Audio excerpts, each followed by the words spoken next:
The early to mid 90s ushered in a new wave of artists that pushed the boundaries of black music until they broke. They defied pop culture with an indifference to what the streets wanted in favor to what the soul wanted. Artists like Erykah Badu, D'Angelo, and Maxwell are credited with pioneering the genre known today as neo-soul.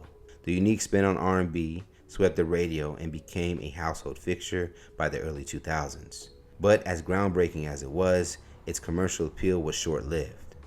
Neo-soul artists experienced a whirlwind success, and within a decade, for various reasons, many of them went on hiatus, a few to never make another album again. How does a class of artists who gave us legendary hits like Nothing Even Matters by Lauryn Hill just vanish? Some say the genre fell off as quickly as it blew up.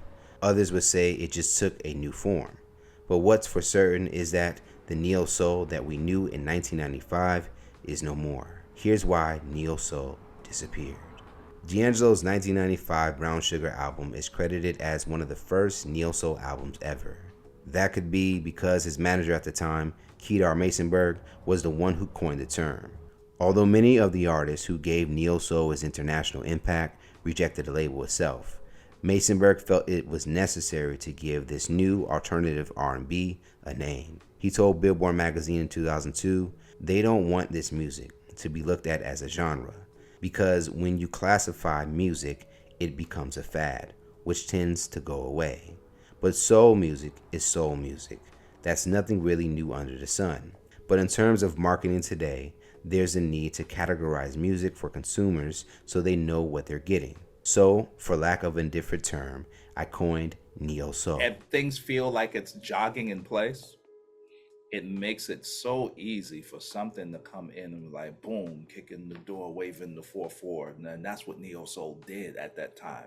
It literally kicked in the door, waved the 4-4. This is the new standard of how really earthy, honest, jazzy R&B slash a little bit of hip hop, so Q-Tip can fall into that. It was definitely a departure from I worked with Teddy like back in the day. I toured with Blackstreet, so it was definitely a departure from New Jack City, New Jack Swing. Yeah, so it was something new. It was slower, it was lush, but it was honest and dope. But for the mainstream listeners in the 90s, neo-soul was a brand new sound. The genre infused contemporary R&B with elements of jazz, funk, hip-hop, gospel, and of course soul.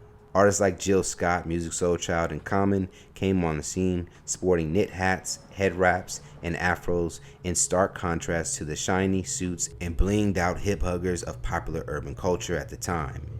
Neo-soul lyrics had more of a conscious touch. As stated by Dimitri Ehrlich for Vibe magazine in 2002, the content had a deeply personal approach to love and politics. Neo-soul in the 90s made you either want to fight the power or take a long walk around the park after dark with your love. Yet, it was still connected to the streets. Neo-soul just felt real. There was even a difference sonically, featuring less of a synthesized sounds of R&B in favor of more live instrumentation. You could clearly hear the genre's influences of Marvin Gaye, Stevie Wonder, Chaka Khan, the list goes on. They were inspired by the greats and intended to continue their legacy of making music for the soul. When asked what components make up a neo-soul artist, jazz great Mike Phillips would say, Harmonically, melodically, I think the progressions are a little bit more open and more skewed towards jazz. Um, Message wise, honesty, even if it comes by way of vulnerability. No matter how you look at it, the umbilical cord cannot be cut off from the culture. Now, Kedar Masonberg at the time was the former Motown Records president, who would go on to sign the legendary Erykah Badu to her first major deal with Universal Records under his Kedar Entertainment imprint. Badu's debut album, Baduism, released in 1997, stamped the incense-burning Dallas native as the first lady of neo-soul. As one of the biggest names of the genre, she has never shied away from her indifference towards the neo-soul label. Like in 2008, she told Today, "What's funny about neo-soul is that I don't even know what it is. I know what the two words mean, but the term was thrust upon myself and D'Angelo by Kedar Masonberg. He has a talent for spotting underground music that he feels is the next wave. I guess that's what neo soul is to Kedar, a new wave of soul. I accept it, but I don't want to be called the queen of it or anything because I'm gonna change and then everybody's gonna be disappointed. I feel like the term is brilliant, but it's not me. It's one part of me. I don't feel like I created it. During a public lecture for Red Bull Music Academy in 2014, Badu's former label mate D'Angelo was asked how he felt about his music being classified as neo soul, and the singer pled the fifth. I don't want to disassociate, and I respect it for what it is, but anytime you put a name on something, you put it in a box. I never claimed I do neo soul. When I first came out, I said I do black music. Many neo soul artists felt the label was a trap that stiffed their creativity because if they are labeled as neo soul artists, they'd never be able to create anything that isn't deemed neo soul.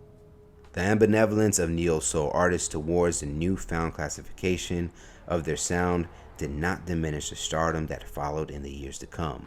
By the year 2000, neo soul had reached its peak and was filled with chart-topping, record-breaking artists. In 1998, then a member of the rap group Fugees, Lauryn Hill, released her first and only solo studio album, the critically acclaimed The Miseducation of Lauryn Hill, earning her 5 Grammy Awards amongst a host of other accolades. The album was a turning point for neo soul.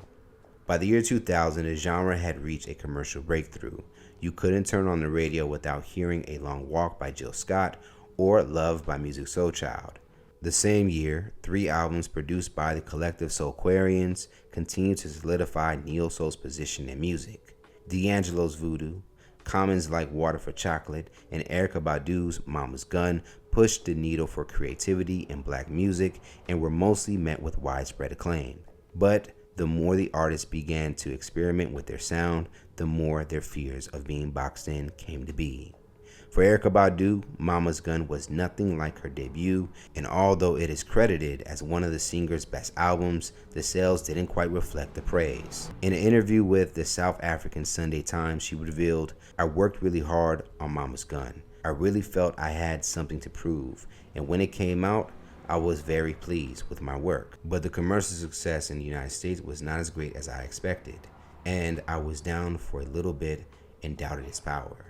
But when I started to tour again and saw all the people show up who knew the words, it was confirmation that the work is not always for commercial success. It's also for spiritual upliftment." Neo soul artists were always about the art first. The success and fame that came along with it, presenting their precious work to the world, was just a bonus. But in the music business, it's all about the numbers. Unfortunately, the need for artists who create for the love to be able to experiment their sound and do what feels right for them doesn't always equal record sales. From the R&B group Jagged Edge, Brian Casey seemed to prophesize neo soul's fate to Vibe magazine. In a 2002 interview, he said, "I appreciate a lot of those neo soul artists, but they lost sight of making a hit record. And if you don't make hit records, people don't hear your music." From the time of neo soul's inception to the height of its popularity, many of its biggest stars had already experimented repeated delays in releases or disappearances from the scene altogether. Common would further explain the notion for Spin magazine in 2008. "These artists won't allow anything they believe is subpar to be out there. I can hear stuff D'Angelo did messing around in the studio and think it's incredible. But if he doesn't feel it, fans aren't going to hear it. Same thing for Lauryn or Erykah." After her second album, Badu found herself with a case of writer's block and was relatively quiet aside from her Frustrated Artist tour until 2003. By the time her colleague Lauryn Hill had effectively vanished from the public eye, her 2002 live MTV Unplugged number 2.0 album felt like a diary reading, revealing her frustration with fame and creating whispers of the singer's unstable emotional well-being. It would be one of her last recorded offerings as a solo entertainer.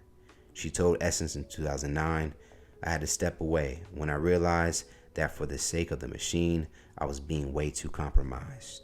This unique Afrocentric class of singers and songwriters from the 90s were thrust into the spotlight quickly, and they had it all. but many of them realized it came at a cost that they weren't willing to pay. Their creativity and freedom of expression felt limited with fame, and many of them were conflicted about mainstream success and a public sudden infatuation. These factors, along with other reasons like the artist's personal struggles and record label conflicts, led to less music from the artists who represented the original neo soul group. Later in the 2000s, we were introduced to more artists who held on to the foundation of neo soul, like Heather Headley, Anthony Hamilton, and Raheem DeVaughn. Music classified as neo soul hasn't stopped being released, and a few of the originals have maintained relevance, but the genre as we knew it then has somewhat faded into oblivion. Things have its time, and its time has a lot to do with people in general. So, um, Fight the Power can get some legs right now because of everything that's been happening, that still happens. But there's some music that don't get the legs because of where we are socially. So if we want to consider ourselves in a social decline, um, Mm. why would musically be consumed commercially that shows honesty and vulnerability and just good feeling? If we're literally in a social decline, which means if we're in a social decline, then anything that gets absorbed commercially is a part of that decline. And if that music at that time was vibrating high, why would we expect it to be popular now? Ironically, the biggest neo soul artists resented being labeled as neo soul. Was the genre doomed from the start?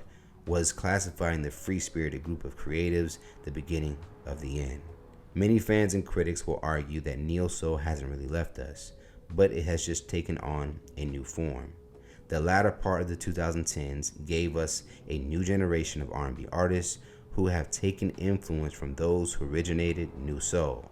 And these days, thanks to more digital marketing, it doesn't really matter what you call it. SZA, Lucky Day, Her, Summer Walker, and Ari Lennox are just a few that carry the torch for the black left of center artists who create from the soul. Black art is ever evolving, and that's what makes it great. We may no longer have neo soul, the marketing tool, but soul music will be here forever.